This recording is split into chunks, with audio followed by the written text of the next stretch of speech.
Oh, Corey, there's a lot more to racing than just winning. I mean, taking the race by a full lap?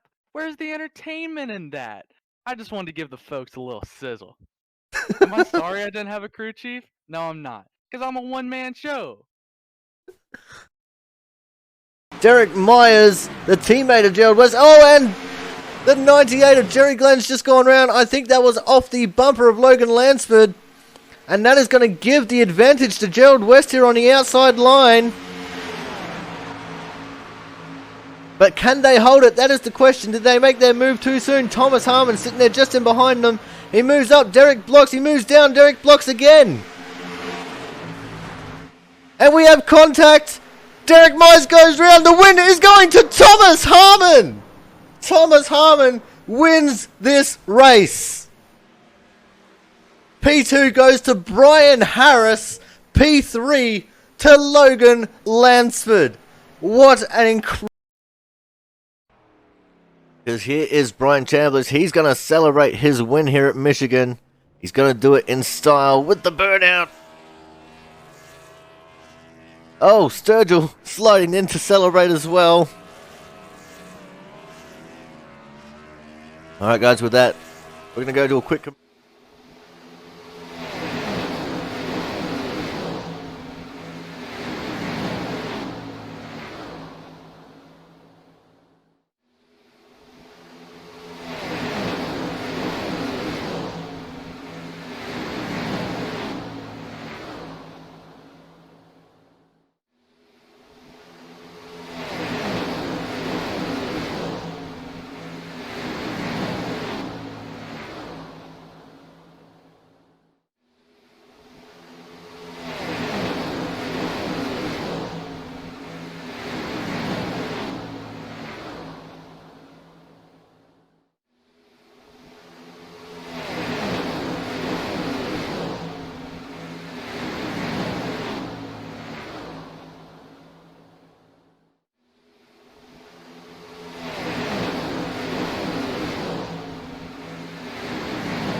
Hello everyone and welcome to the Kansas Speedway and welcome to the Output Racing League. And I totally forgot to change that.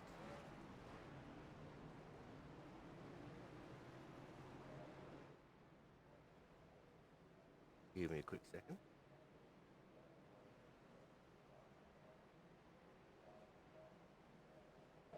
There it is. That's right.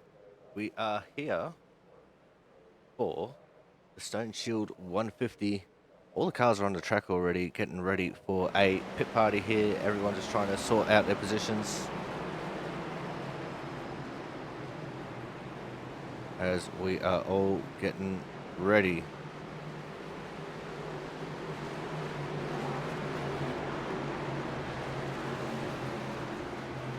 Now, The Stone Shield is a young adult fantasy novel written by ORL member Jonas Marquez.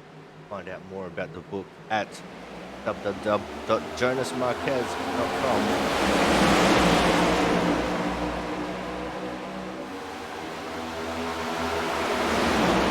JonasIMarquez.com.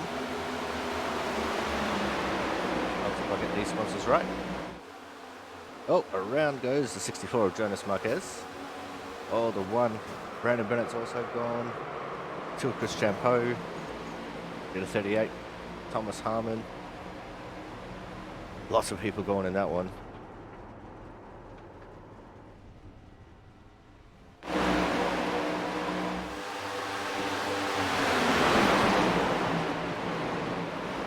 up the standings.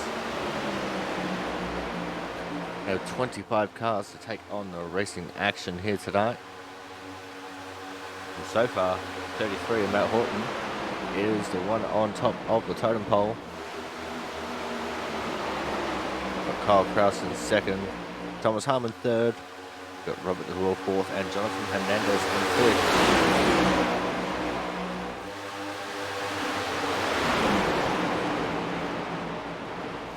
Currently looking at John Lazelle in the 23. He's currently P10 in the standings.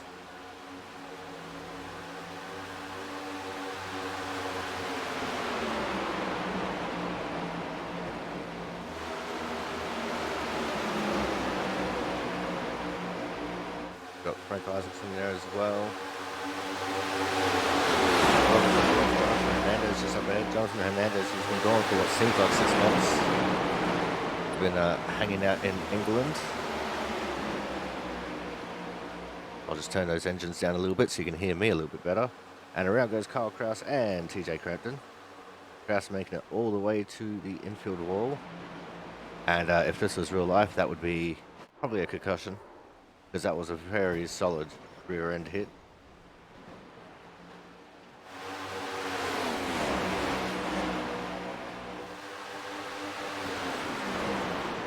That was definitely a harder hit than what Kurt Busch took.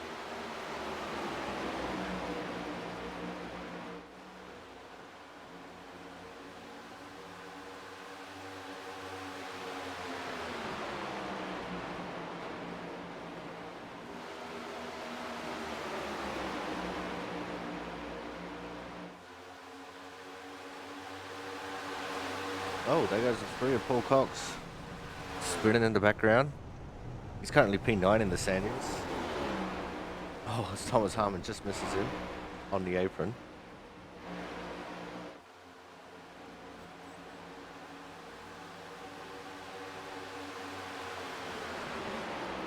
There's Matt Burgess in the 12. Ryan Chambliss in the 21. Tabasco on the card this time. So Tabasco and Dr. Pepper.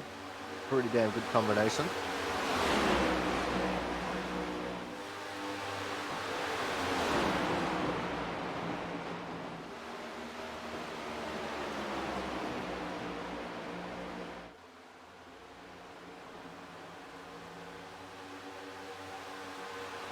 Let's see if Dr. Pepper can get a move back on the Tabasco sauce as Autism Awareness comes up behind them. That is, of course, Frank Isaacson in the 24 car.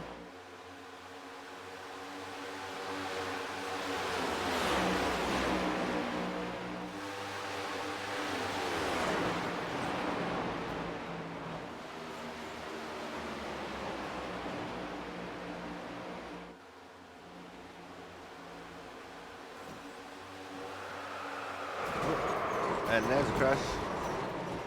The Fizikemi, Lazelle, Hernandez, and DeVore all caught up in this one.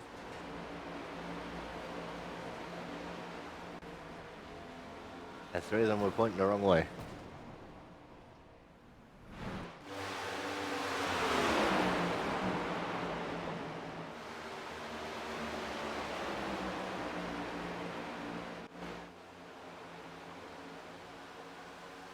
So let's go the order at the moment for the cars who have completed a lap. So it's Matt Horton, Kyle Kraus, Thomas Harmon, Robert DeVore, Jonathan Hernandez is your top 5. Got Chambliss, Lazelle, Burgess, Cox, and Pizzacchemi wrapping up the top 10.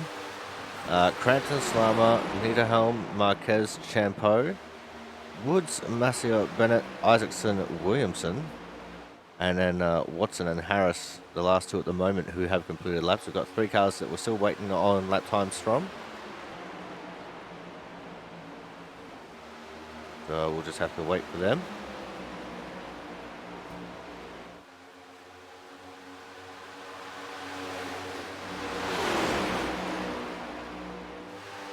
The 3 we're waiting for is Steinhauser, Pentacuff, and Bowden.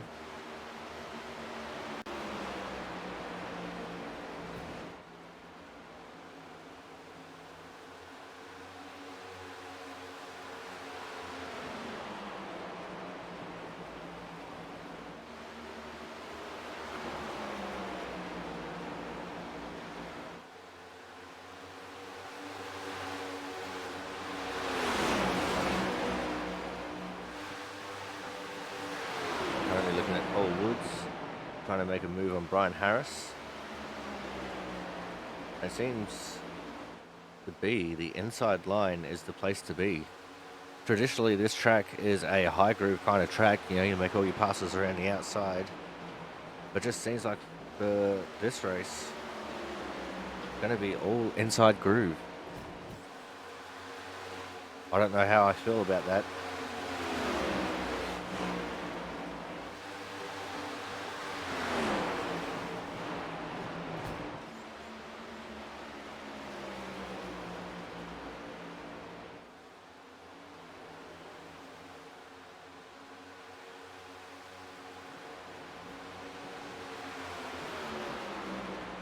James Watson, Corey Williamson. Got John Lazelle there as well. I've got a few people practicing for entry. Frank Isaacson getting very loose. Managed to save it though.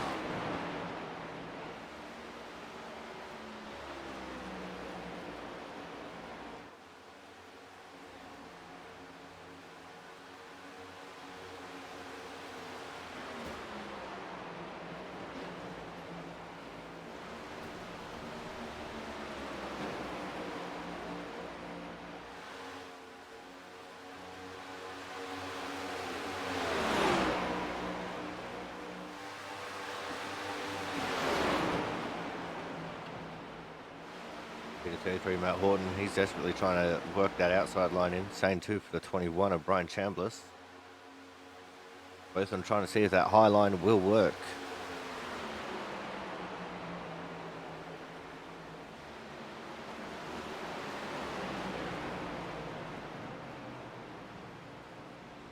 Looks like a lot of cars coming into the pits.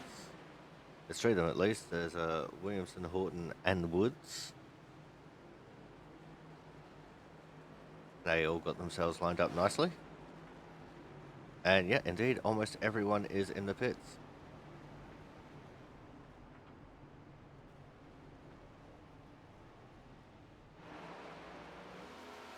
Like we just got Lazelle, Chambliss, and Burgess still on track.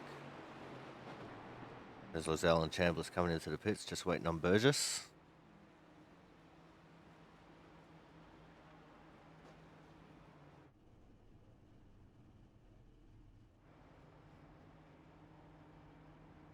Burgess is in now.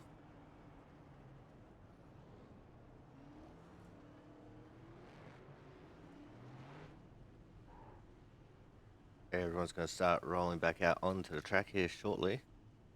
And it looks like they're starting to make a move now. Yep, here they go.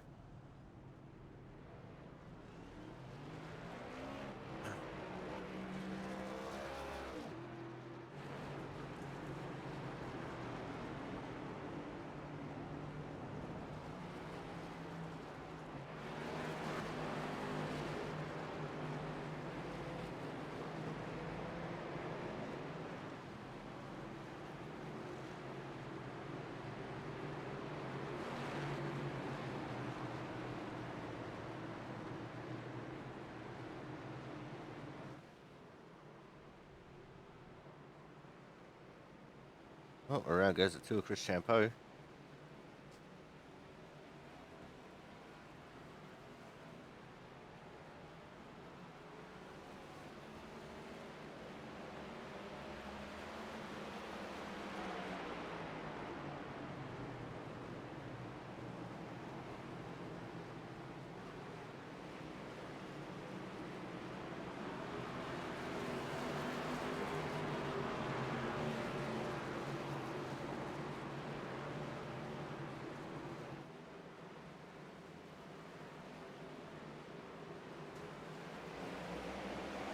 And off we go. Second pit party here from Kansas.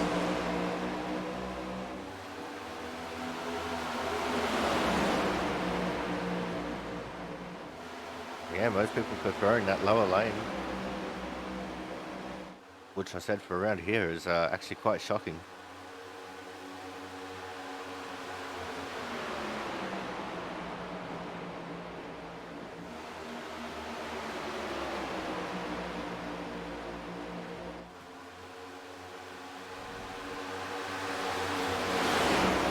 Steinhauser has finally made his way out onto the track. Oh, as there is a pile up. Oh, Cranton almost made it through.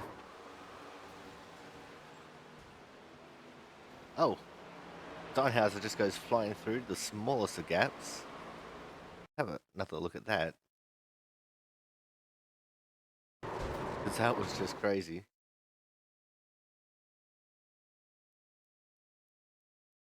There's the 61, the 24 Frank Isaacson. Alcock's in the 3, he just up the track. He's already turning back down. Marquez is kind of in his spot there. Frank gives a whack to Crampton. 22 Cole Woods. Here comes Steinhauser. Around the outside. There's no gap there. No gap, no gap. Now there's a gap. By the skin of his teeth, he made it through that gap. Holy crap. That was crazy. And that was also about the entire field.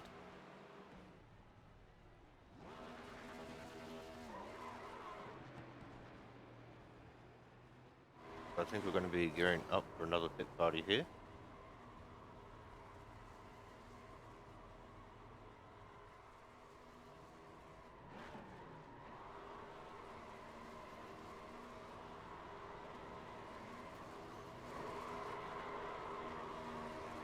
Got Pizzacami in the pits doing a burnout.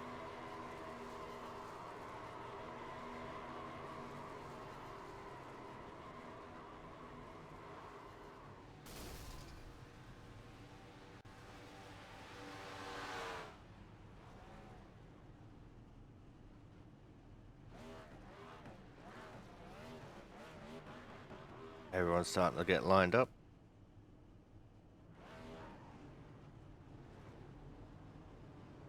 And here we go, we're rolling.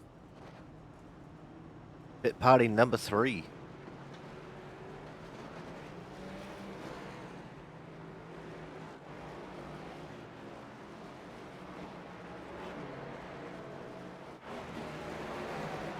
Remember, this race is brought to you by the Stone Shield 150. Stone Shield is a young adult fantasy novel written about our one and only Jonas Marquez. Find out more about the book at jonasimarquez.com.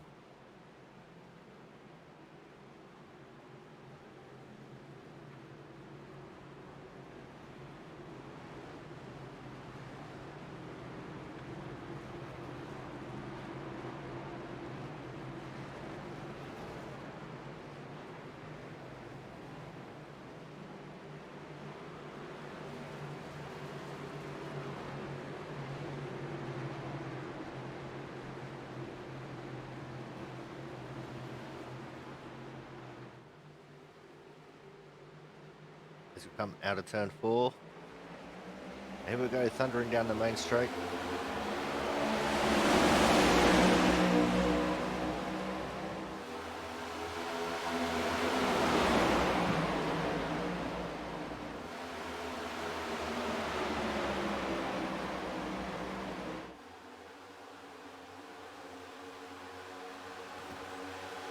We already saw one car go around as the 22 Cole Woods. Most of the rest of the field's still going.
In the 39, he's got Jonas Marquez on his inside.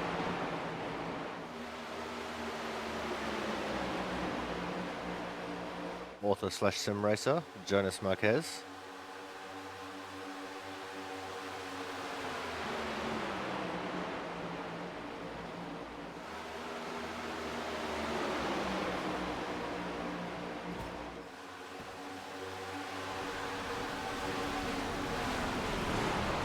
Wilson goes for a drive through the grass. As his tyres are too warm, and that's the way to cool them off.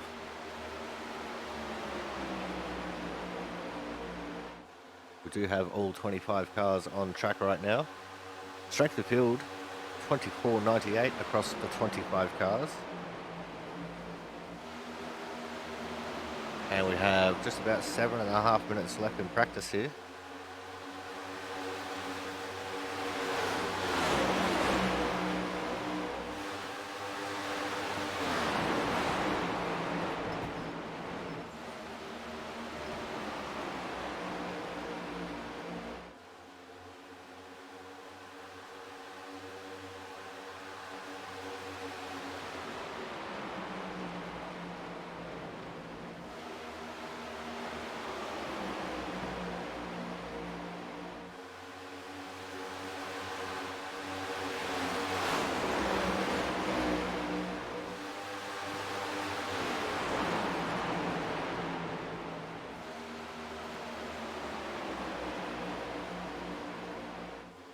Equivalates to about 9 laps left here in practice.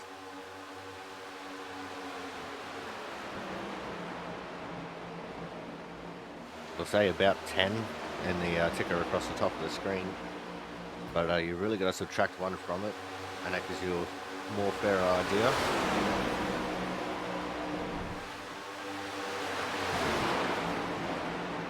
Because that's based on this being a timed race, even though it's not.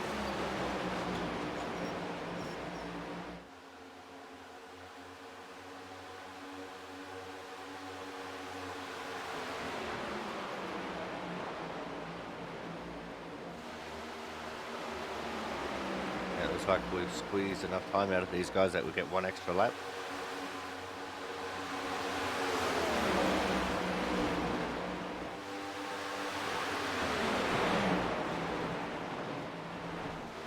That is the pace that they're putting on display.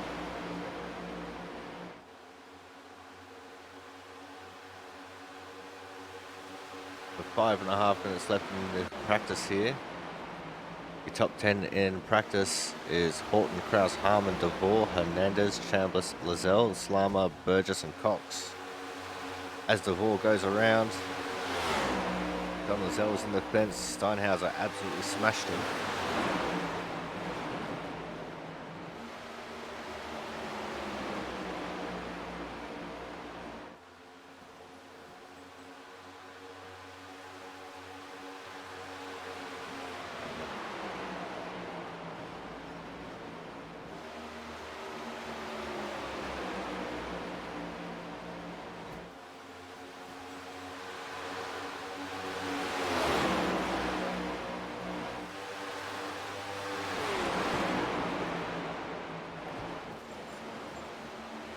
Cox getting into the fence there in between 1 and 2. It's like everyone's still trying to figure out where is the optimal place to run. But we've seen for ourselves, the bottom lane seems to be the place to be.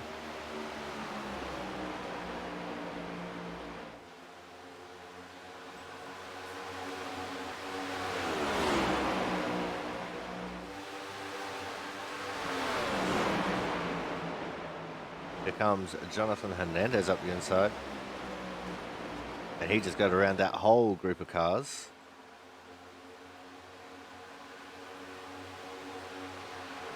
Now he's chasing after Paul Cox in the 3.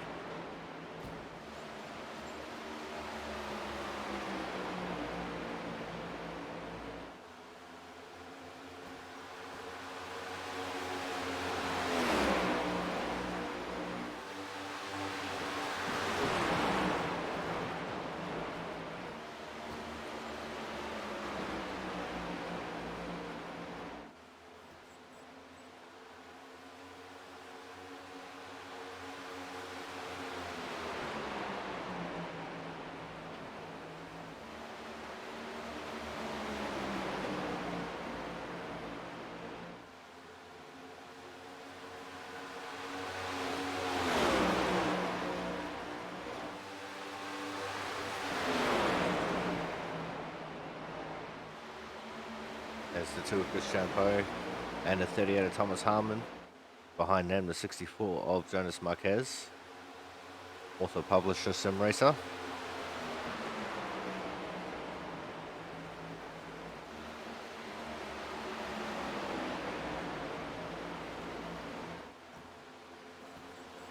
Like Jonathan Hernandez practicing a pit entry. We now have about 2.5 minutes left in practice. Just under 5 laps worth.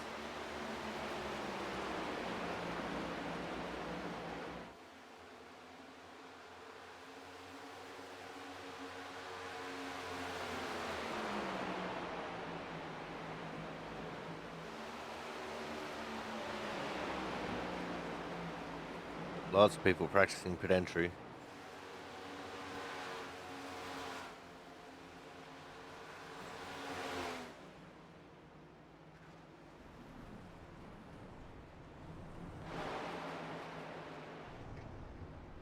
Oh, the 5 of Mark Bentzkoff went for a spin through the grass.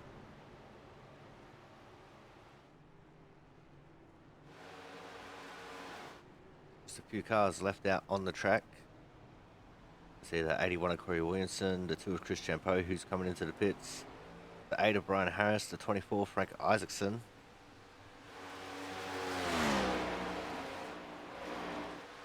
I think the 9 of Joe Slama still on track as well. Oh, Thomas goes for a spin.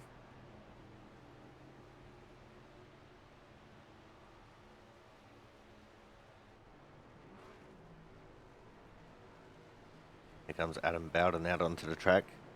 Currently 25th in the standings. Half a second off the pace. It's amazing that this entire field is separated by half a second.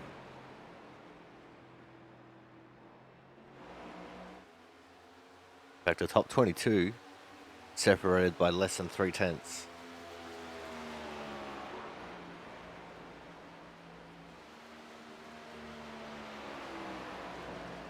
Yeah, the last 3 drivers, Steinhauser, Pentecoff, Bowden, bringing down the average there a little bit. But we're going to go to a commercial break. When we come back, more action from the Stone Shield coming up shortly. So make sure you guys stay tuned.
Qualifying is complete. It is time now for us to go through our starting order.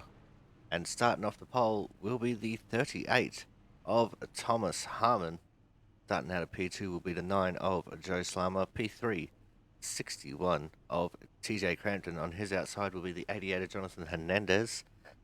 Then we have the 22 of Cole Woods in 5th, with the 12 of Matt Burgess out of P6. Carl Kraus in the 60 will be out of 7th. Actually, no, he's out of 8th with Chris Champeau out of 7th. We've got Brian Chambliss out of 9th with Travis Massier out of 10th. And it's going to be James Watson, Frank Isaacson, Robert DeVore, John Lazelle, Brian Harris, Matt Horton, Sam Niederhelm, Bruce Steinhauser, Brian Pizzicami, Brandon Bennett, Mark Pentacuff, Paul Cox, Jonas Marquez, Adam Bowden, and Corey Williamson wrapping up the field. So there are our 25 competitors tackling the 100 laps here from the Kansas Speedway.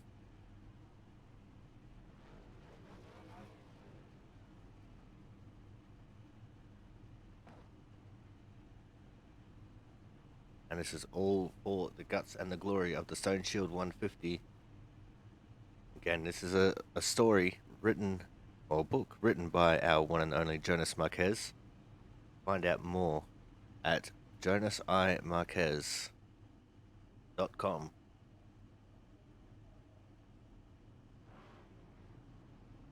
Author, publisher, and sim racer. As the field starts pulling off the pit lane now, time to start getting serious. I need one lap to green around here.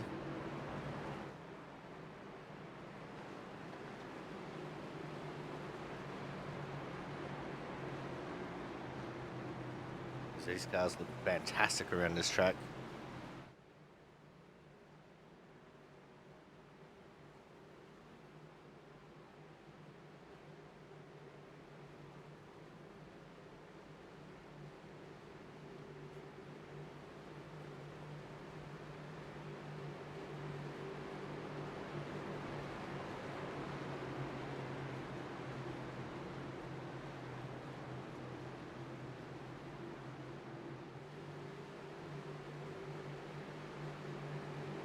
Alright, here we go. Pace car is going to make his way into the pit lane. The hearts are thumping, the adrenaline's pumping. Time to pin back those ears and let them loose. As we are green for the Stone Shield 150 right here from the Kansas Speedway. That's a good jump from the 38 of Thomas Harmon. You can see in the background there, Jonathan Hernandez moved from the outside lane into the inside lane. He did it after the start-finish line, so that is okay. And he looks like he's already trying to challenge 61 of TJ Crampton for second. Dives down the inside, he makes that move stick. Although not completely, as they go 3 wide for second place now.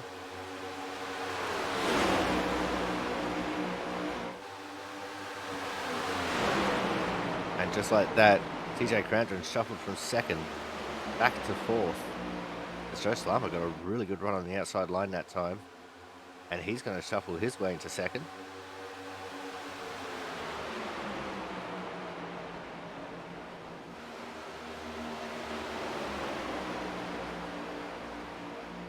Now he's looking like he's going to go after our leader, the 38, Thomas Harmon. He gets to his outside. Can he make the run here on the high side in the early laps?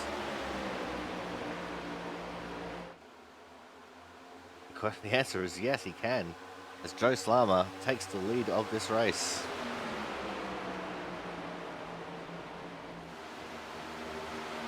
Everyone else behind him going down to the low lane, but Joe Slammer says, I'm going to run high here and I'm going to make it work.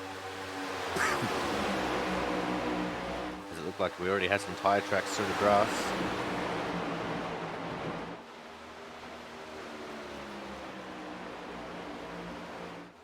Got Slammer leading the way from Harmon, Hernandez, and TJ Crampton.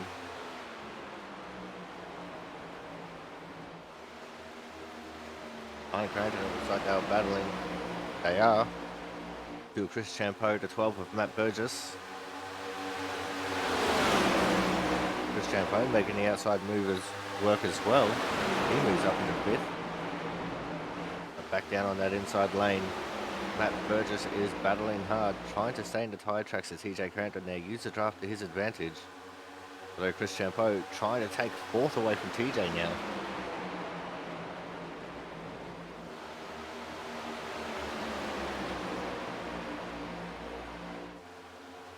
Joe Slammer with a really decent lead at the moment. Because now we've got the 12 and the 21 side by side just behind as TJ Cranton finally takes the advantage. 12 and 21, that's Matt Burgess, Brian Chambliss, Dr. Pepper, Tabasco sauce. Doing the 61 continue battle. This time Chris takes the advantage. TJ Cranton moves to the outside lane.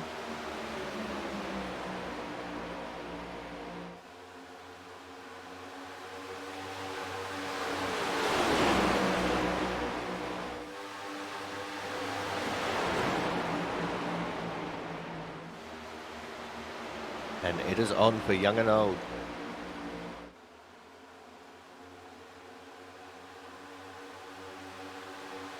Now the 61 and the 21 battling side by side. That's Brian Chambliss, TJ Cranton. Chris Champeau tails off from in front of them. Like early in the going here is going to be the outside lane with the advantage.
And it actually looked like Jonathan Hernandez closing in on our second place driver, Thomas Harmon.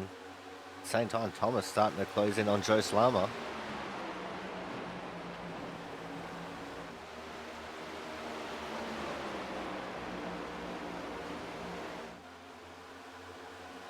It's great to see Jonathan back on track though. Been on holiday in England for the last few months.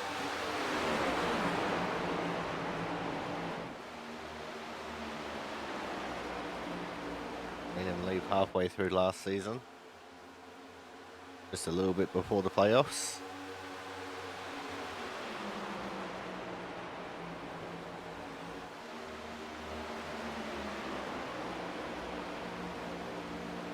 As Joe Slammer's advantage definitely coming down now.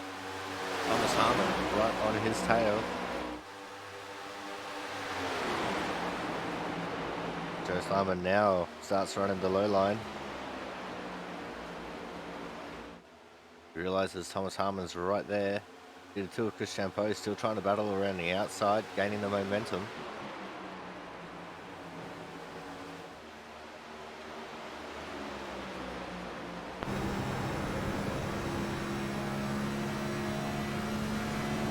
That's not the view that I wanted. This one is. There is Thomas Harmon, and that is the gap. As everyone runs high.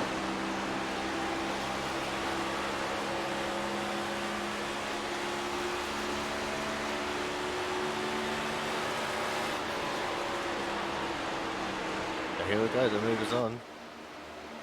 To the inside goes Thomas Harmon. Side by side they go down the front straight. We're going to look at the nose cam of Jonathan Hernandez. Oh, and Slimer got into the fence. And that is that move done now for Thomas Harmon. Now it's up to Hernandez to try and make the move. We're going to watch out the back of Harmon's car.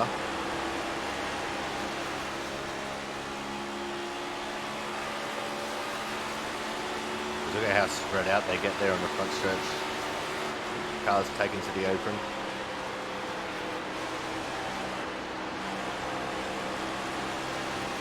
And as if he knew by ESP, Thomas Harmon ran the middle lane there.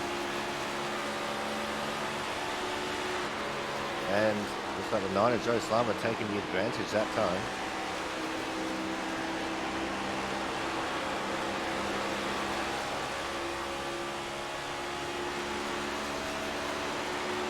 Hernandez running all the way down near the grass on the apron. He takes away second now. Two Chris Champeau also trying to make some moves. Oh, and he does so as well. He gets his way into third just. What can the 60 of Kyle Kraus do? He goes to the inside of Joe Slama this time. And he makes that move stick like butter. But here comes Joe back on the outside. Chandler's up there as well.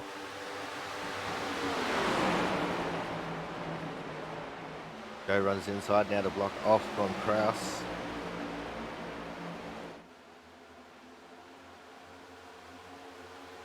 Chandler's unable to get the outside move to work. It looks like both top and bottom lanes are both very good right now. John Lozelle in the 23 kind of blocked off there a little bit.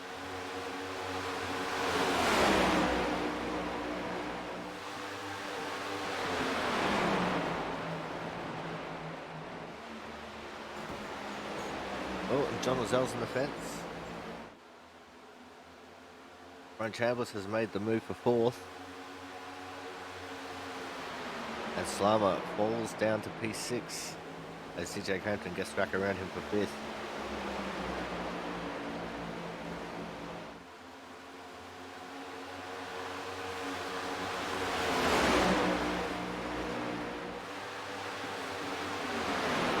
And 3 wide they went behind as Kyle Kraus just got absolutely enveloped by Matt Horton and Matt Burgess, the Matt and Matt show.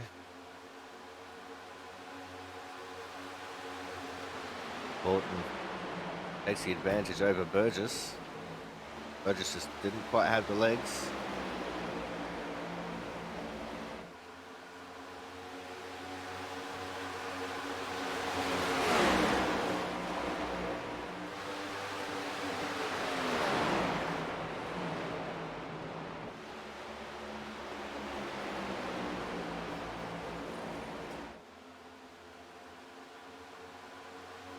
As the battle of the mats continues, Horton still holding the advantage over Burgess. Burgess trying to get this inside line to work.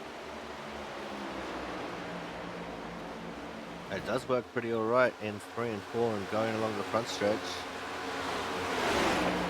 But he loses out a little bit in 1 and 2, although this time he does squeeze up in front of Horton. Horton now in a little bit of a spot of bother.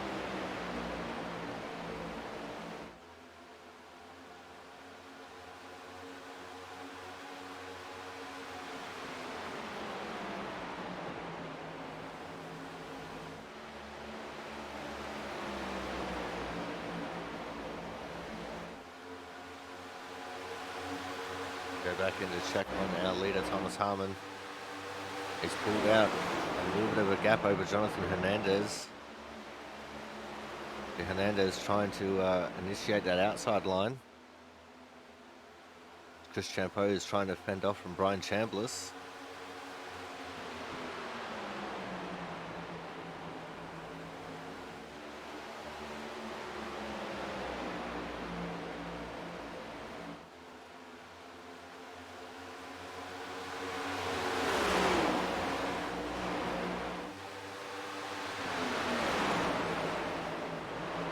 There goes Chambliss now down the inside.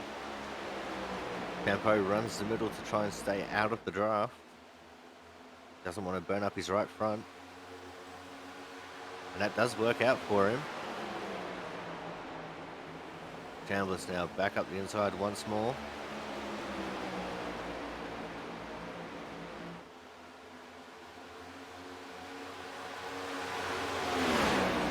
Champo holds on.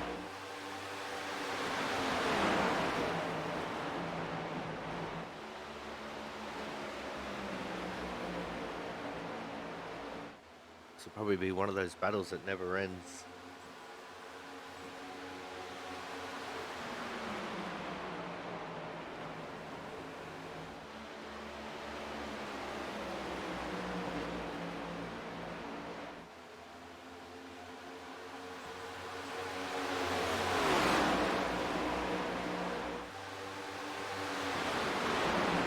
Oh, as for the lead, yeah, Jonathan Hernandez dives up the inside of Thomas Harmon.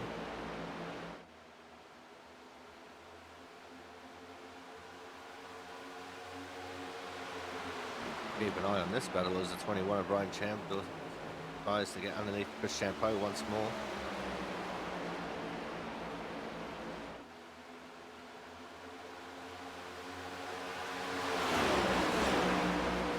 Hernandez really using the apron to his advantage here.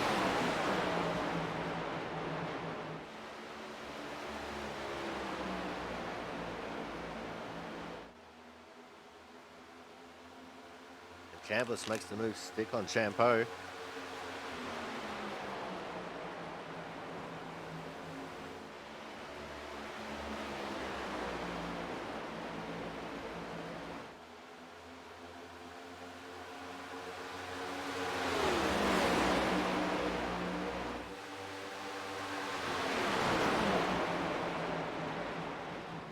With that, we're going to go for a quick commercial break. When we come back, going to the green flags pit stops, so make sure you guys stay tuned.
And we are back for the Stone Shield 150 here from the Kansas Speedway.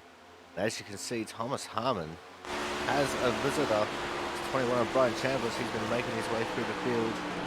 And he is up into second, trying to take the lead from Thomas Harmon. Go around Jonathan Hernandez, who's now back in the third. And Chambliss is pulling it right now. Look at that, 3 different lines for our top 3.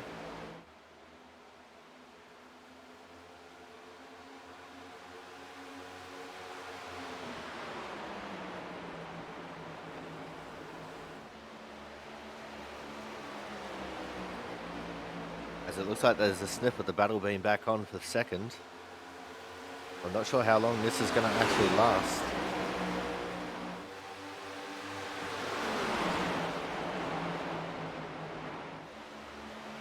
We're focused on the 21 of Brian Chambliss right now. And he has indeed started to pull away from Jonathan Hernandez ever so slightly.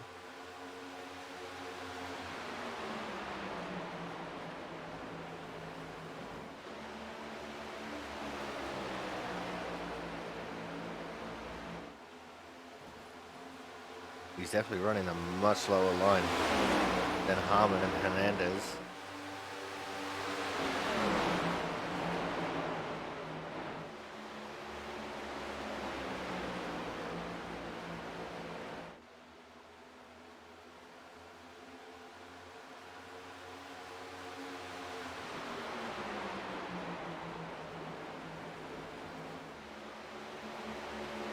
We are actually not too far away from what will be the first of the green flag pit stops.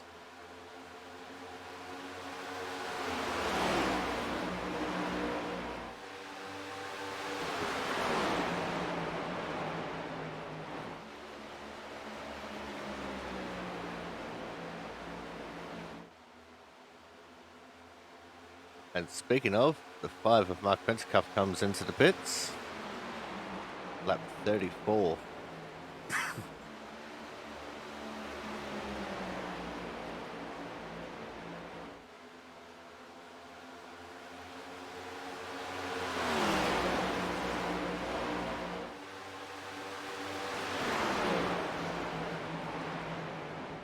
Big 21 of Brian Chandler's just absolutely hunting that back bumper of Thomas Harmon. Oh, and Thomas gets loose. This could be what Chambliss needs. And it is what Chambliss needs. Up the inside he goes. Will he hold it?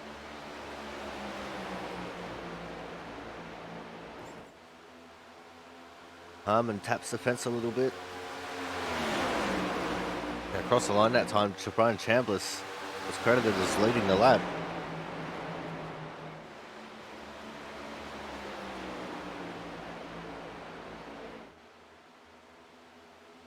Now Brian Chambliss leading the way.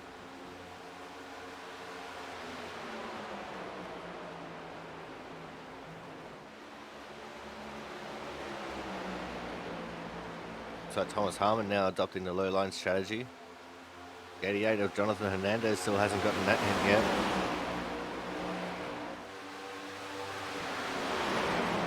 The top 5 as it stands is Chambliss, Harmon, Hernandez, Crampton and Burgess. Mark Pentecoff the first car to pit, Frank Isaacson the second car to pit.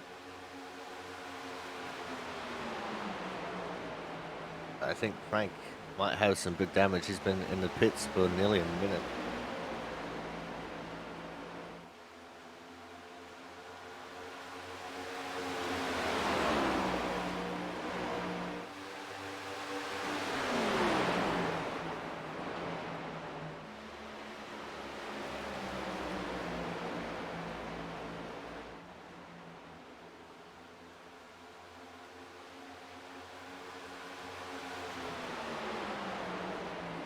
Thomas Harmon battles his way back into the lead. Only just over Brian Chambliss.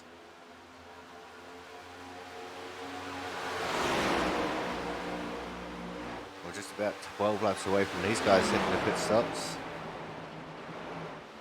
Well, some of them anyway.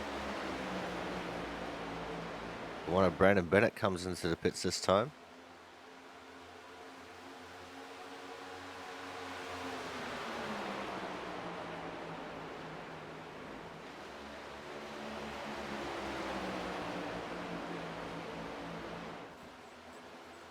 Oh, Hernandez big time into the fence. That's allowed TJ Crampton up into third.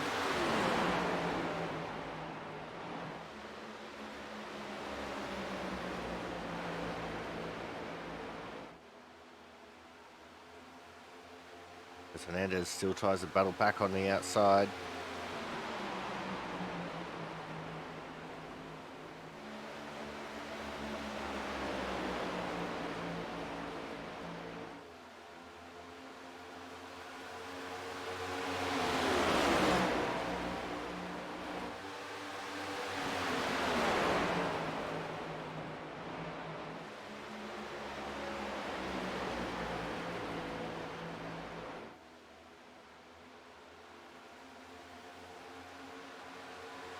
Chambliss similarly was looking for a way back around Thomas Harmon, couldn't get there though.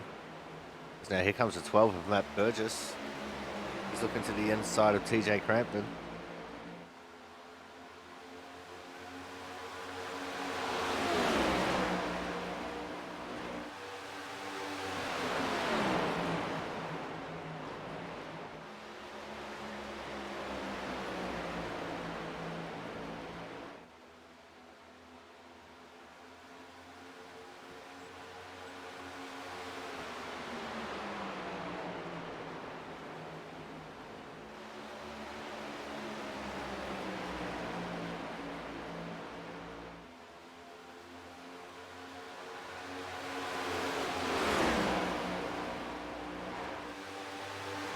think we'll just make another commercial in here real quick before things start getting too serious, so we'll be back in just a moment.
We are back, and there has been a change for P3 during the commercial break.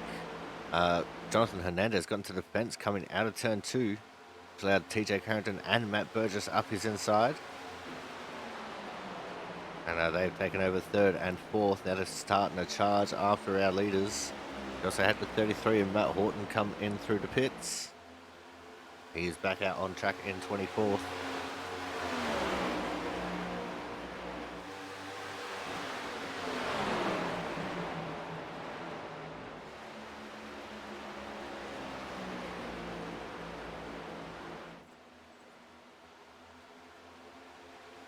At 21 of Brian Chambliss. He's back up the inside of Thomas Harmon now. Will he be able to hold it though, going through 3 and 4? Down onto the apron he goes. And it's still Thomas Harmon at the line.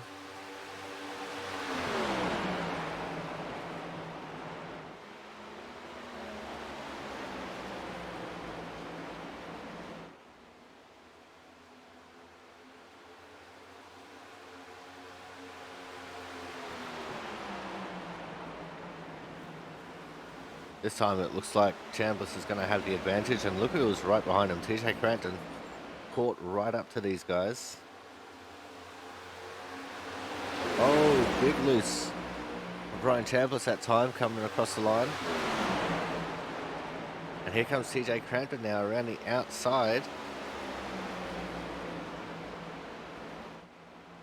Got a 4-car pack here. See the 12 trying to draft with the 21.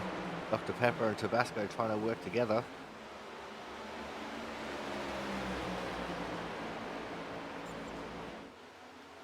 It sounded like the 38 Thomas Harmon caught the fence again.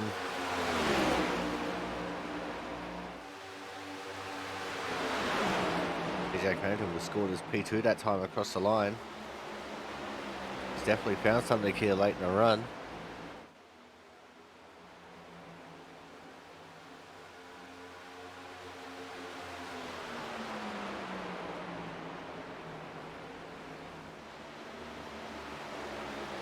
Just about at the halfway point, the 83 of Adam Bowden has come into the pits. TJ Carrington definitely in P2. Matt Burgess is trying to take over third.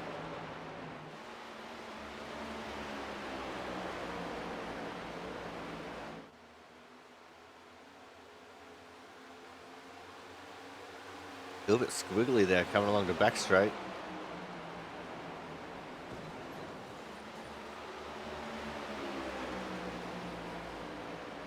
This time by at the line, we are halfway through. 50 down, 50 to go. Still Thomas Harmon leading away from TJ Crampton.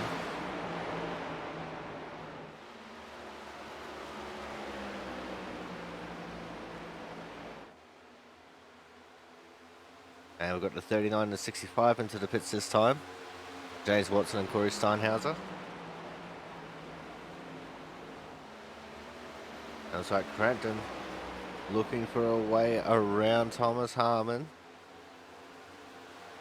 Across the line to start lap number 52.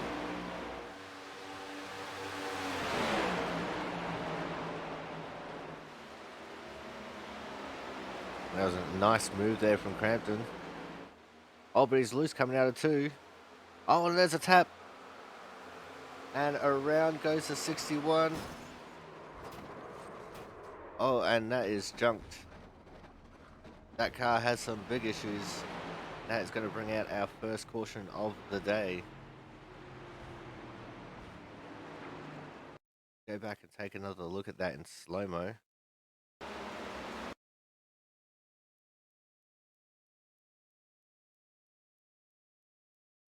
Yeah, everything's good for the moment. And just as they're about on exit right here, that back end just starts slipping out. Lost all of his momentum. He slides again. Thomas Harmon nowhere to go. Straight into the back of him. Around he goes.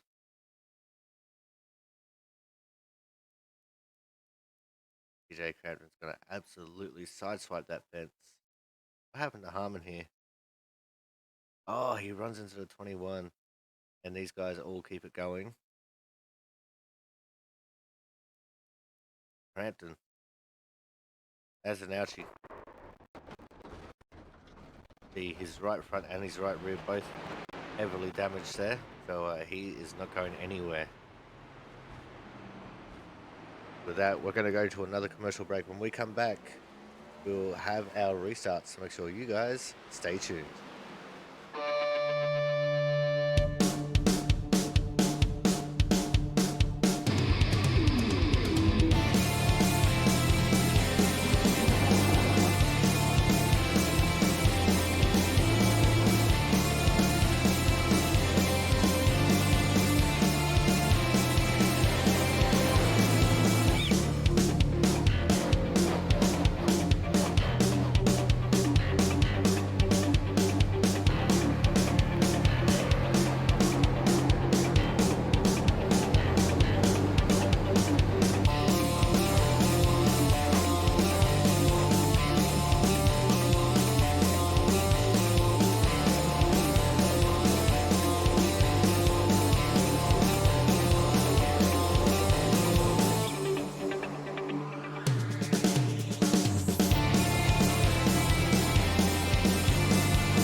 Welcome back to the Stone Shield 150 here from the Kansas Speedway.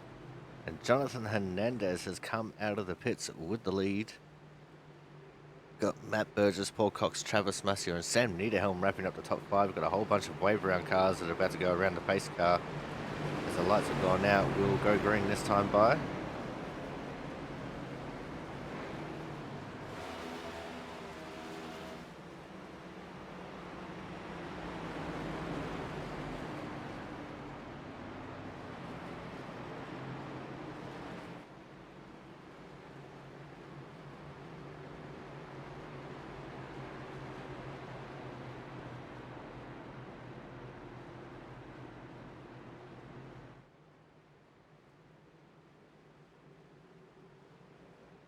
Alright, here we go.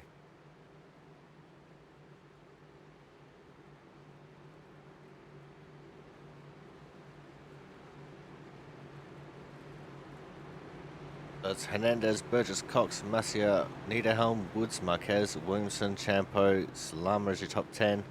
Harris, DeVore, Chambliss, Harmon, Pizzakemi, Kraus, Bennett, Lazelle, Horton, Pentacuff, Watson, Steinhauser as your 22. Adam Bowden 2 laps down. Frank Isaacson 18 laps down. TJ Crampton OUT out of this race. The pace car is in, and we'll get the green flag in the restart zone at Jonathan Hernandez's leisure. And we're off and racing.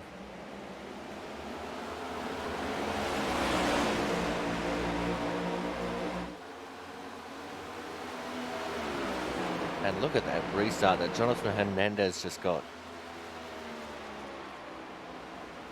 Just pulled away from the rest of the field. But Matt Burgess is comfortably going to take second. Cole Cox up in third. But Travis Massio might have something to say about that as he goes to the inside. And he takes third away. But Cole Wood's up there as well. Oh, that was sketchy. Thomas Harmon was a pinball. And that was on between Carl Kraus and Brian Pizzacchemi. They're still 3 wide.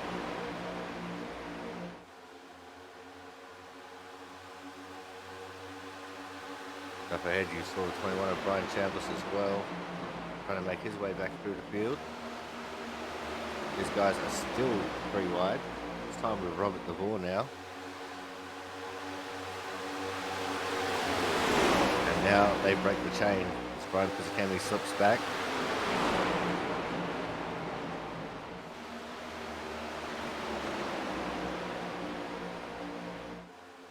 The 9 of Joe Salama running that high line still on his inside. The 64 Jonas Marquez, author, publisher, Sunracer.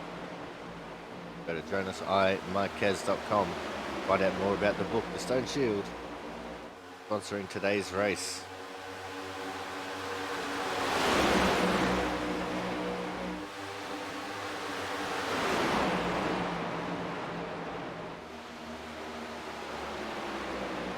Speaking of, I did actually go to the website and check it out a little bit.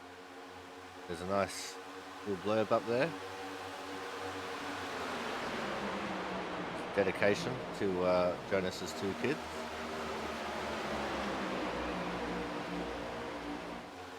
It looks like the book will cost $14.99. And you get to experience the first page for free.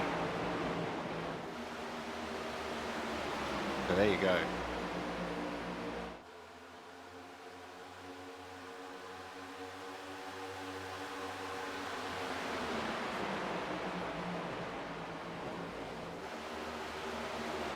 Back up front, Jonathan Hernandez with a 1.5 second lead over the 12 of Matt Burgess.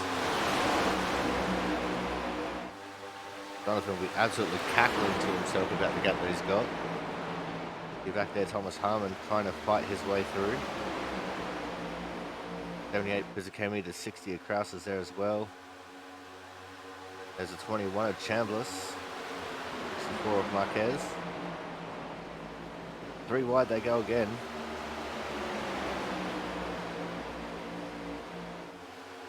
And now they're 4 wide on the front straight. Who was going to back out of the 4 wide? Going to be Jonas. Poor Jonas, put into an impossible position there. 78 Brian Pizzacchemi also backed out of that one, as Thomas Harmon sends it 3 wide once more. With the 60 and the 66, he gets around the 66 and goes underneath the 60.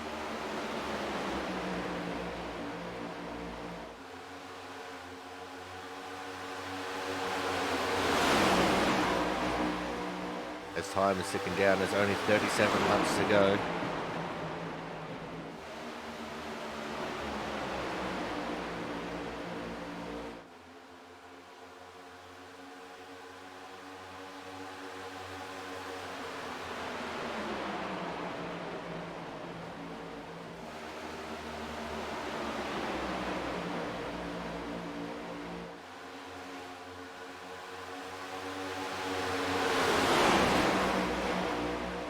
It was 3 wide up ahead just briefly.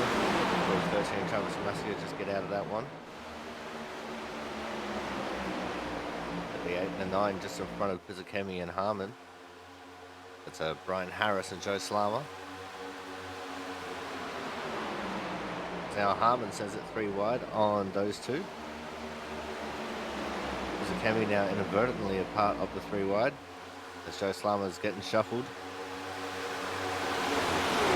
At one time, race leader is now down to 13th. That's the 9 of Joe Slama.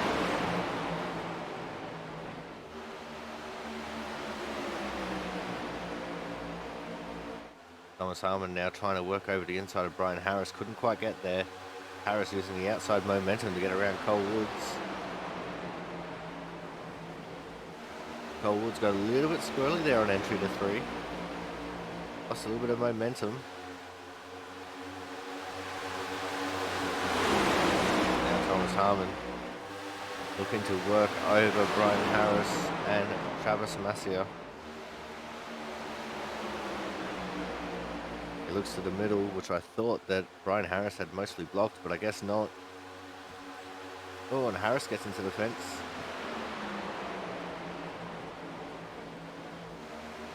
A bit of a scary moment there for Thomas Harmon.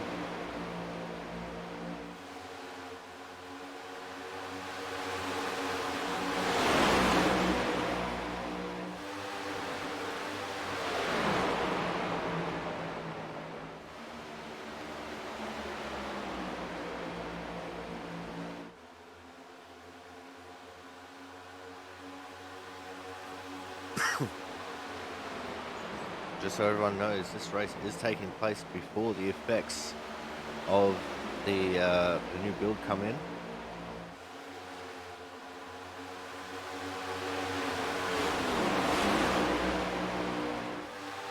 iRacing goes down for the new build 7 hours after this race is complete.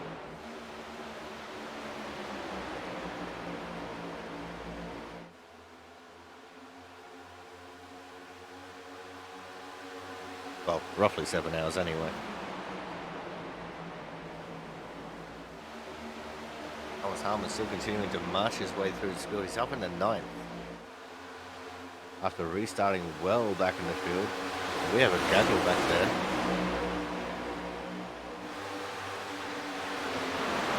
Lots of people in this little gaggle of cars.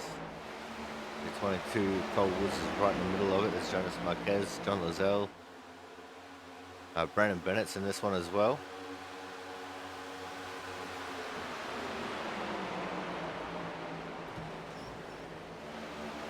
Ghost Lama just getting to the fence a little bit in the middle of 3 and 4.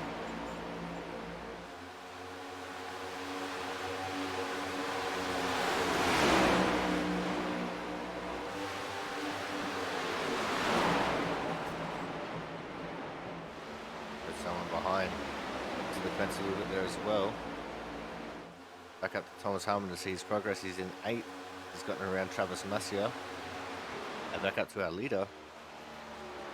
Jonathan Hernandez has nearly a 2-second lead over Matt Burgess. Chris Champeau is trying to make a move on Brian Chandler, so this was 3rd. The laps are winding down. We've got 29 to go.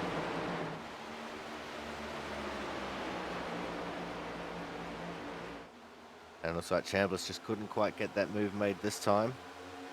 See in the background there is Thomas Harmon. He's looming.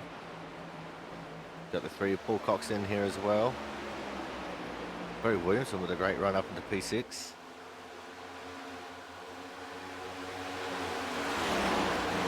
Thomas Harmon was starting to work over Kyle Kraus. Didn't quite get the move made yet though.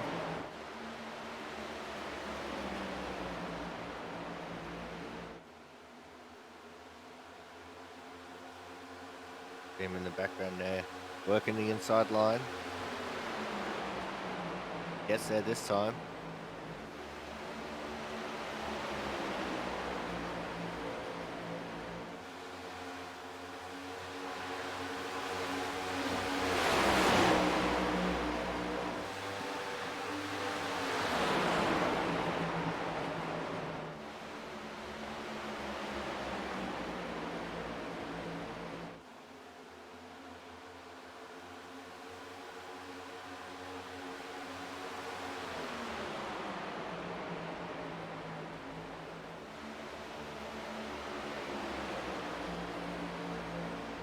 Thomas Harmon up into 7th. He's looking to capitalise and go even further beyond.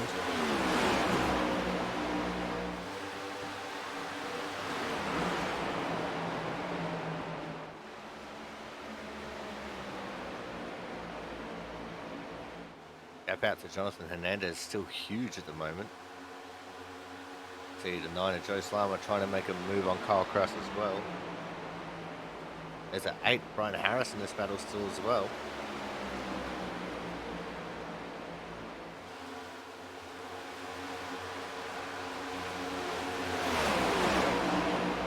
13 of Travis Massey makes a little bit of contact.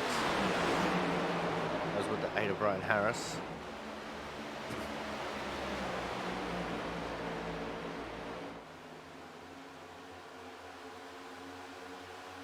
This is a pretty interesting little group to watch. Brian Pizzakemi's in this group. After trying to hold on, Thomas Harmon couldn't quite do it. Now he's mired back in the field here a little bit.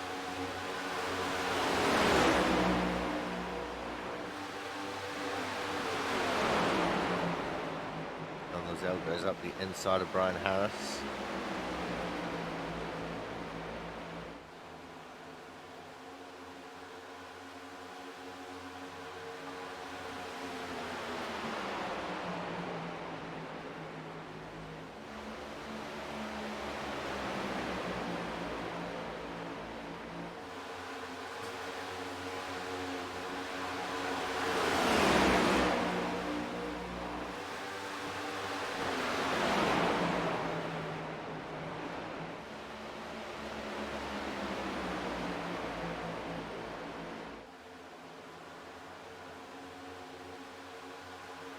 See that 78 Brian Pizzakemi just trying to make anything work.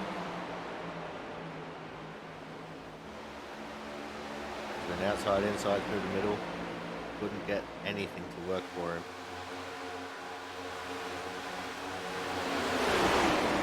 He only had the balance of 22 laps to go.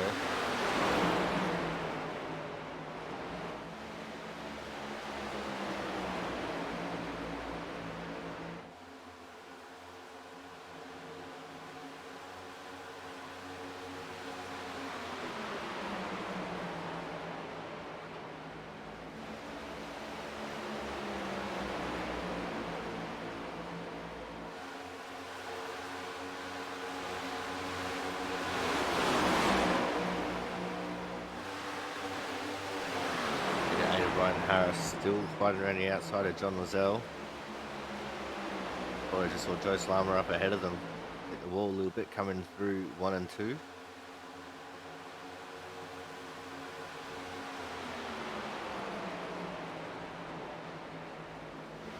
John Lozelle's looking pretty racy here at the moment. There's our leader, Hernandez. Not alone anymore. He's got Matt Burgess on his tail as they're catching up to lap traffic. The 5 of Mark Pentacuff that they're going around. Pentacuff on some very second-hand tyres.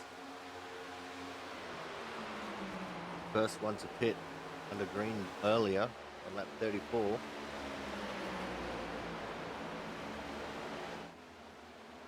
And he didn't pit during that caution period because he got the wave around.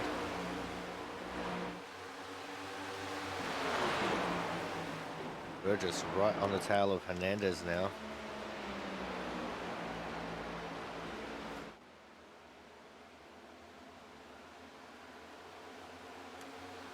And here goes the move from Burgess.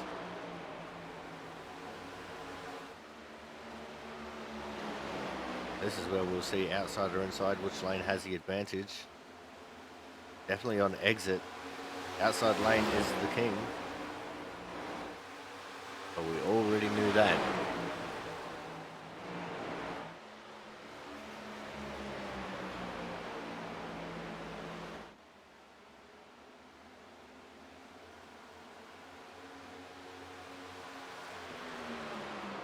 Hernandez now going defensive, taking the low line away from Matt Burgess. Putting the air off of Burgess's nose to try and tighten him up a bit.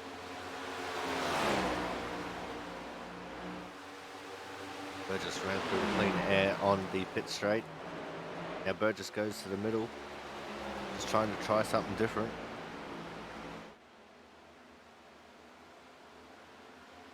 This time we could be in for a move.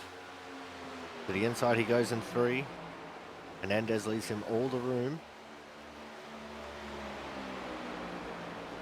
And just looks like Matt Burgess hasn't quite got the legs, but Hernandez caught the fence.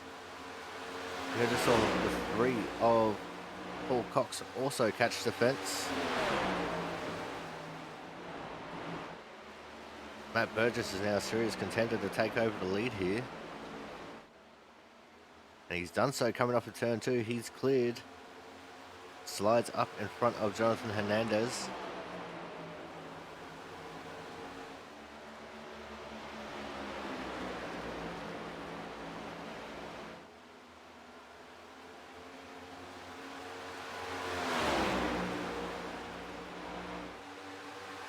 Just 15 laps to go now. And what has so far been a thrilling race with a lot of battling.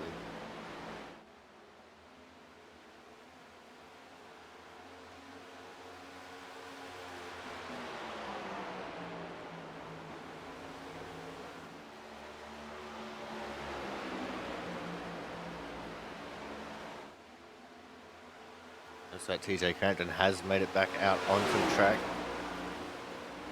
albeit 31 laps down.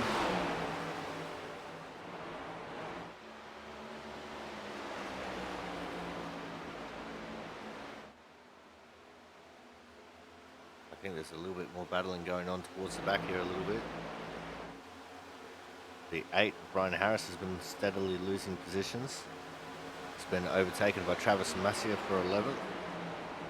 Brian Pizzicami trying to make a move on him here as well. Rounding outside he goes.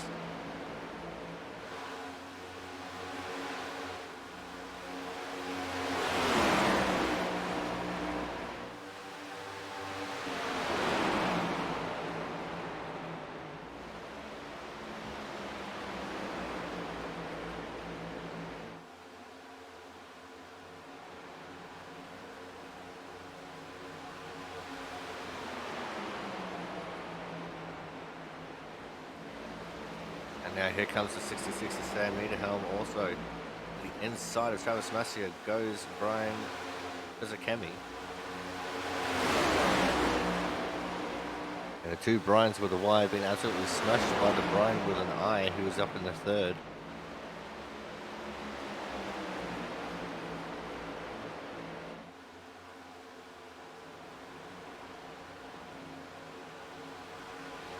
As we're just about at 10 laps to go. We're going to be 11 to go when they cross the line this time.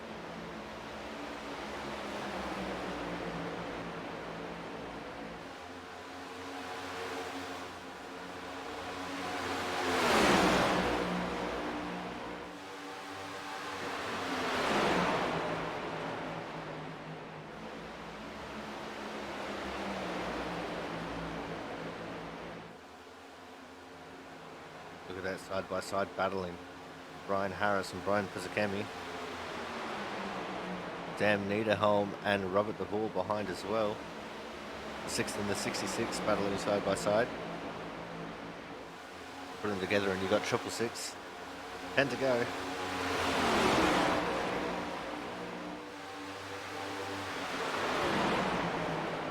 Jonas Marquez and Cole Woods starting to jump into this battle as well. As absolutely swooped was Brian Harris that time in 1 and 2. Had the 6 around the outside, the 66 up his inside, and he just got swamped. Comes Cole Woods and Jonas Marquez now making it 3 wide with Harris. And they get that position made on his inside. What will Brian Harris do to respond here? Got a good run, lots of momentum. Gives him a bump draft. Probably try and generate a gap so he can get underneath Cole Woods. Not going to work out this time though.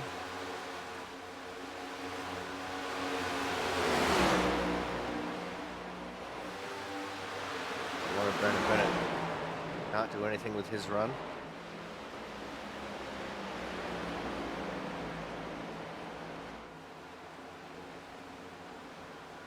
Cole Woods getting a little bit sideways there, coming out of 2.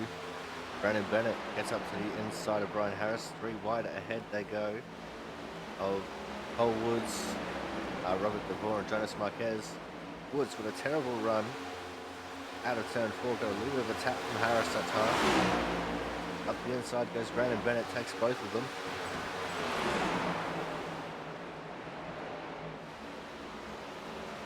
Matt Burgess still leading the way. Brian Harris with a great run out of turn 2 this time. Oh! And there's contact. Around they go. And secondary contact. Oh no. James Watson nowhere to go there. Cole Woods. I think that's him stay done. Let's back this up and have a look at it. Coming out of turn 2. Brian Harris with a really good run coming out of 2. Zoom in a little bit here. See, he goes to try and dive underneath of Cole. Just misjudged it slightly, got into Cole's rear. Cole got loose, back down into Harris. Around goes Cole Woods.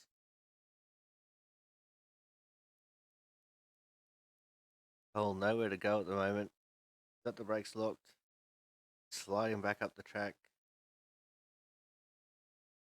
Harris trying to brake to avoid him again. Couldn't do so. Gets into him.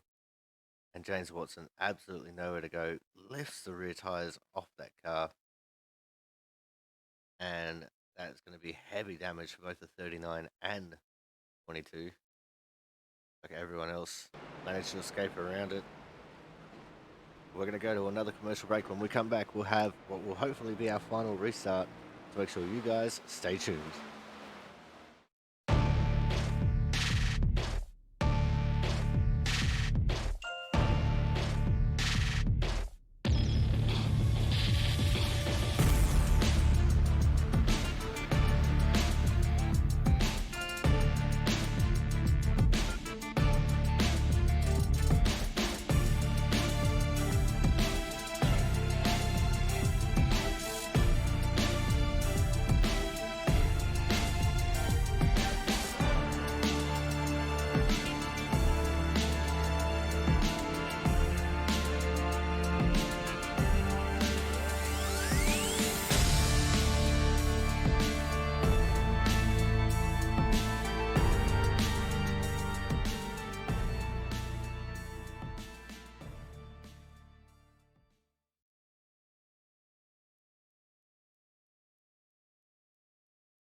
And we are back for the Stone Shield 150 here from the Kansas Speedway.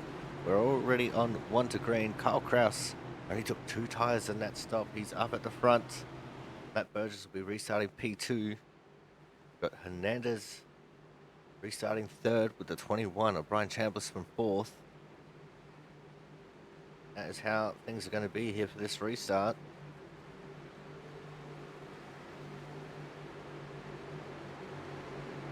Thomas Harmon there in 7th.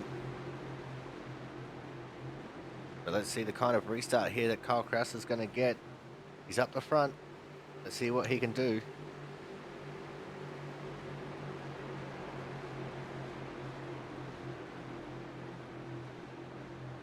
Pace car goes in. And hopefully for the last time, green white checker. We're off and racing. On the background there, the 65 Corey Steinhauser pulled onto the apron to let everyone by. Kyle Kraus leading the way. The 88 Jonathan Hernandez forces his way into 2nd. As the 12 of Matt Burgess got shut out of it. The battle for 2nd between Burgess and Chambliss. We go through turns 3 and 4 for the penultimate time. Hopefully we keep it clean and green. It's white flag, last lap, last chance to win it or wear it. And the battle is on between Kraus and Hernandez. It's also on between Champo and I think that was the 12 of Matt Burgess. It was. Hernandez swoops underneath to take the lead. Oh, there's big contact there between the 2 of Champo and the 12 of Matt Burgess. Going to turns 3 and 4 for the final time. To the pit straight, your winner here for Kansas is going to be the 88 of Jonathan Hernandez, winning on his first race back 2nd. Kyle Kraus 3rd was Brian Chambliss. What an incredible finish to what was let's face it, a pretty awesome race there. Lots of battling throughout. All these drivers should be super stoked, especially Gadier Jonathan Hernandez does a little bit of a victory wiggle there in front of the pack. He's happy. He's been gone for what feels like 6 months, and he is just ecstatic to come back and win it straight away. But here we go for the victory burnout. He slides across the line.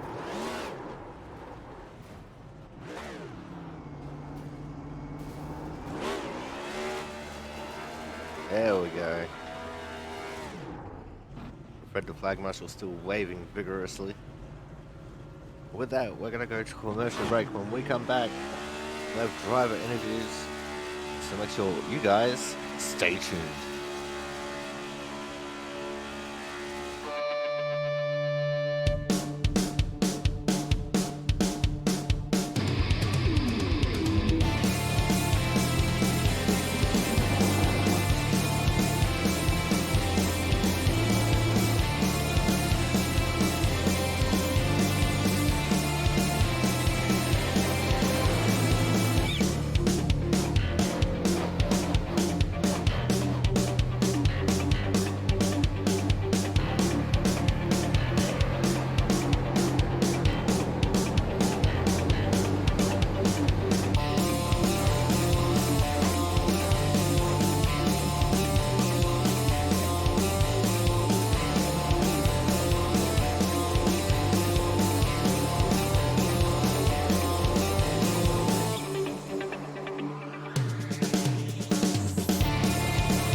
And it is now time for driver interviews. We're kicking things off with our Autism Awareness Hard Charger Award winner. And today's Hard Charger, starting all the way back in 14th and finishing in P6 for a +8 for the race. The one, the only, the 23 of Mr. John Lazelle. John, uh, great race from you out there on what was a fairly difficult kind of track. What was the race like from your perspective? I wanted to be patient. Like my qualifying, I did the wrong thing, so that's why I qualified where I did. But so I decided during the race, I'm just gonna just relax and just race. Let everybody else burn up their stuff or make a mistake. And I just tried to stick to the bottom as much as possible. All right, and what was it like trying to battle the car that was both tight and loose while making positions and working your way through the field? Well, the worst part was coming out of the 2 and coming out of 4. If they're on the side of you, and it doesn't even matter. It seems like if there's even more of a car length, it was still tight. So you have to just be patient. Right now, which lane did you prefer? Did you prefer going around the outside of people or around the inside? Because traditionally, this is an outside running track, but you can make moves on the inside. Correct. Yeah, I was trying to stay on the inside, but I knew how to run the top if I needed to, and it worked. Here and there. So just I just tried to stay on the bottom as much as possible. And I just wish it would worked out better. Like that caution, I pitted and the caution came out and I didn't get out in time. It was just bad timing. All right, now let's look forward towards next week. Going to be going to the Bristol Motor Speedway. Feeling like for you as we head into Tennessee. I don't remember racing this car recently at Bristol, but I like it. It's fun. You just gotta really focus a lot. Just be patient. Try to stay out of the carnage. All right, John, before we let you go here tonight, anyone you want to give a quick shout out to? Yeah, Output Racing. It's a really fun league.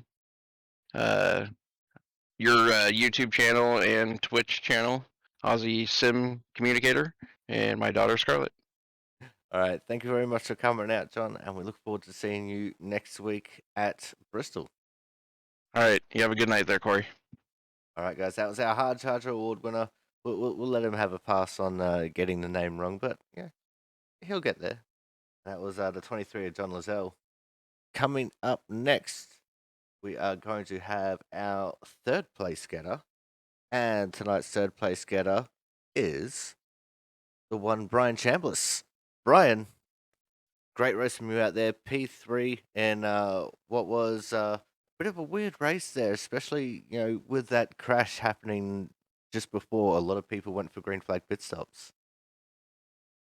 Yeah, we were pretty darn fast. I thought I had the car and made a couple mistakes there once I got the lead, and it let Thomas back by, and then just getting kind of swallowed up in traffic. But starting to move my way back forward, and those guys got together in there, and Thomas came back up and clipped me a little bit, and had some left rear damage and right rear damage. And after that, the car just didn't have the same type of speed. And granted, it was still able to pull out P3, but I had to, drive like my hair was on fire to even get back up there because we were kind of marred in traffic, and we're luckily enough able to get back through.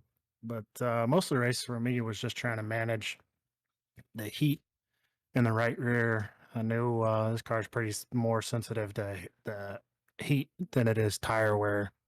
And once you heat that right rear up, it doesn't really come back, and then you start getting real loose. So that was my focus. That's why I tried to keep it on the bottom, and maybe if I needed to defend running that top side, which is where you'd heat the right rear up. So tried not to do that too much, but yeah, I was able to pull out top three again. So it was a good turnaround. I had a good start to the season, then had one bad race, and then was gone with computer issues. But looks like we're back in the mix now. So it's good to see that we still got speed even after a little bit of misfortune.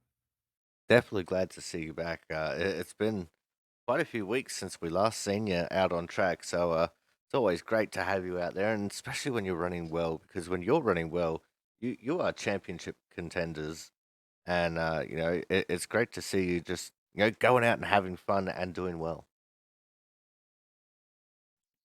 Yeah, it was a lot of fun. I've just been trying to take this whole iRacing thing a little less seriously and just let the cars lie. And the results have so far been a little better than when I was trying really hard. So, anyways, yeah, we're should be back the rest of the year, and we'll see you guys next week. Oh well, speaking of next week, we're going to be going to Bristol. So what's the feeling like for you as we head into the Bristol Motor Speedway?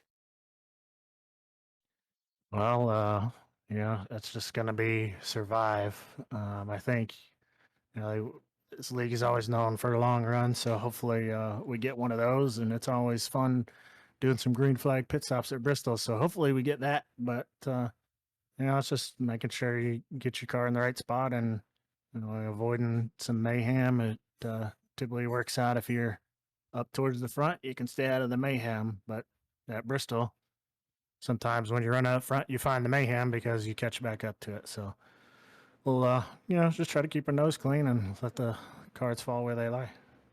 I do remember one time back, it was season 2 or 3 of the Output Racing League. We had a crash that lasted for an entire lap.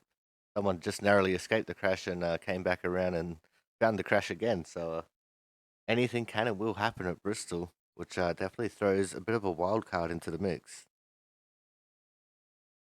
Yeah, it does. It's, it doesn't take very long to get around that place, so you can sometimes find trouble twice around.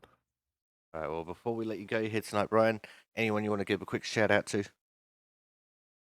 Yeah, I got the same old usual suspects, yourself, all the admins of this league, and all the drivers for coming out each week and having a good time and racing pretty respectful, and a lot of green flag runs. You can learn a lot when you're able to drive for longer times at once, other than just hot lapping like you get in officials. So credit to these guys, and thank my family for letting me do this. And we'll see you at Bristol.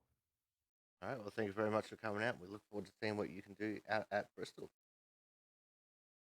But All right, guys. That was our third place getter here tonight, the 21 of Brian Chambliss. Coming up next, we're going to have our second place getter.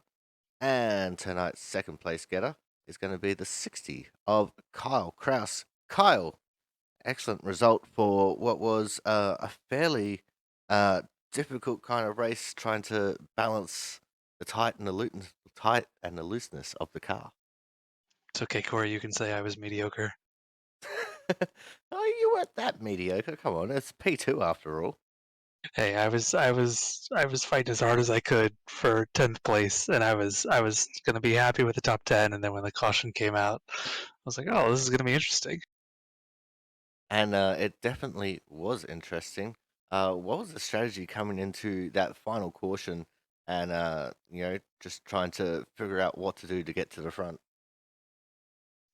I was very bad on a long run, and I was excited about being able to do like a short sprint. But then I was like, oh, we're gonna do green white checkered. I'm gonna be 10th. I'm not gonna. I might gain 2 or 3 spots. I was like, I'm gonna try and take 2, and hopefully it's not too hard to hold on to. Give myself some good track position, and just anything as long as it didn't crash was probably going to be an improvement. Well, it definitely was because it netted you P2 there in the end, and for that, you definitely got to be happy about it. I'm thrilled with P2. It's been an up and down season for me, so I'm happy to be able to pull this one out as a surprise, to be able to come home second. Right, now let's look forward towards next week. Going to be going to the Bristol Motor Speedway. What's it feeling like for you as we head into Bristol? I would be excited about it. I love the short tracks; they're some of my favorite racing. But I'm going to miss the race next week, so I'll be watching your broadcast. Oh, that is unfortunate. Well,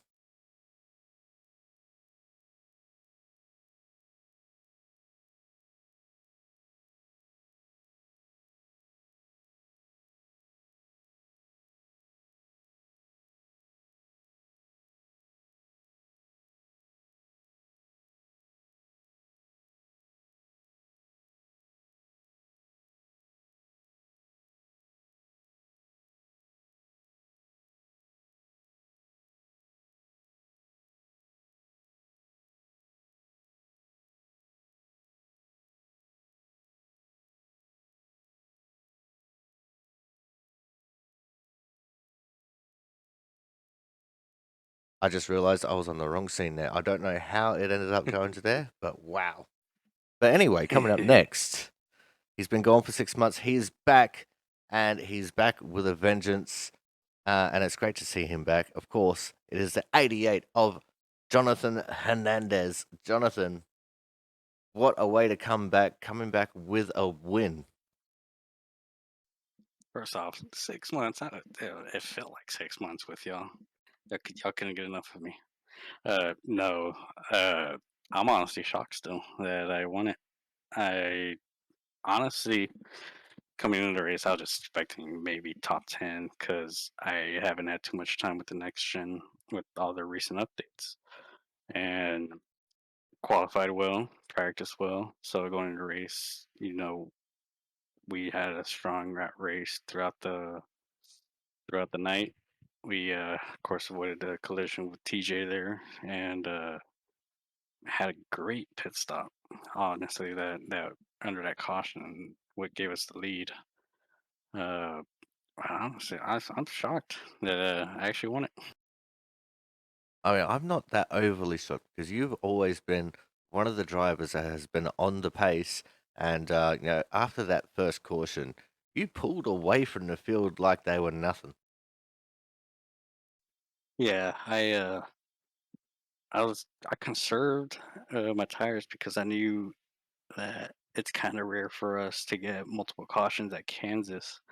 So I tried saving, but I had some right side damage from the first run, and I didn't get that fixed. So that hindered me a bit. And as the run went on, that's what allowed Matt to catch up.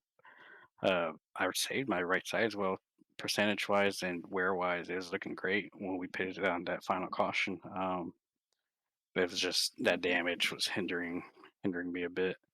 And once Matt got past me, I was content on just staying second place. I'm not in the championship fight. I'm not even near, at first race of the season for me. I don't even have any points, so I wasn't gonna do something to cost Matt a win when he's going for 3 in a row and uh, in the fight for the points. So, I was gonna finish second. I was fine with it. Caution came out, and uh, I was shocked by Kyle taking 2, and I knew somebody was gonna do it. I didn't expect Kyle to, but you know, I think the same with Kyle. He had the lead and restart, and I wasn't gonna contend much really. I wasn't gonna force him in the wall or wreck him or anything, since he's in the points also. But it ended up working out on that final lap, and um, walked away with it. Yeah, 2 second lead on that restart. I'm kind of shocked that that was able to happen. All right, now let's look forward towards next week, Jonathan. We're going to be going to the Bristol Motor Speedway. What's the feeling like for you as we head into the Concrete Coliseum? I'm expecting to wreck by lap 3. I have no high hopes there. I skipped every single short track with the next gen this entire year because I hate the package. So I don't have high hopes. But no, it's gonna be a challenging race, especially after the build update tomorrow morning for me. I think tonight for you. Um, it's gonna have a little arrow change, especially when you're running towards the wall. So if we have people running towards the wall there, uh, I think we're going to see that play into effect, uh, and the damage update. As you know, the more you hit the wall, the more it builds up until totally breaks. So I'm expecting at least a few people to hit the wall a decent amount of times to where the car just gives up on it, and we have a few yellows. But the past few years we've been having decent runs there, so we're just gonna go there high hopes, see what happens, and walk away with your top 10 or in defense, hopefully. All right, Jonathan, before we let you go here tonight, anyone you want to give a quick shout out to? Oh man, I forgot I was supposed to give a shout out to you. I'll be honest. Uh, it's been so long. Well, first off, I want to give thanks to my whole family, my grandparents, my mom, my stepdad, my brothers, especially my girlfriend. Uh, she's asleep now. She has to get up early in the morning, but I want to give huge thanks to them, especially while I was gone, and they've supported me and love them to death. Got to give a shout out to my team, Trihead Racing, all our sponsors, Stint Analyzer, Sousa Media, RPMMotorsports.com, uh, ALOG Projects. I think that's it. All I right. feel like I'm missing one. It's been a while. And then, of course, everyone here at Output, you, Jaron, Brian, Kyle, Travis, everyone that puts this all together. Great to be back, honestly. I missed running with y'all. First race back, got the win. It's Now we're going to definitely try to great to secure, have you back. yeah, try to secure a few more wins before the year ends. Fun to be back, I'll be honest.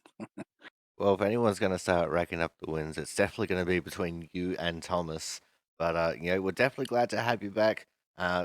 Great to see you come back out and immediately get a win. We look forward to seeing what you can do next week when we head into Bristol. Yeah, thank you. Yeah, it's going to be an exciting race next week. I'm expecting a handful of coffins. All right, guys, that was our winner for today, the 88, the one, the only, the Jonathan Hernandez. But that is going to wrap things up for us here tonight. Thank you all for coming out. We look forward to seeing you all come back again for next week when we head into Bristol. Until then, I've been your commentator, the Aussie Sim commentator. We'll see you guys in Tennessee.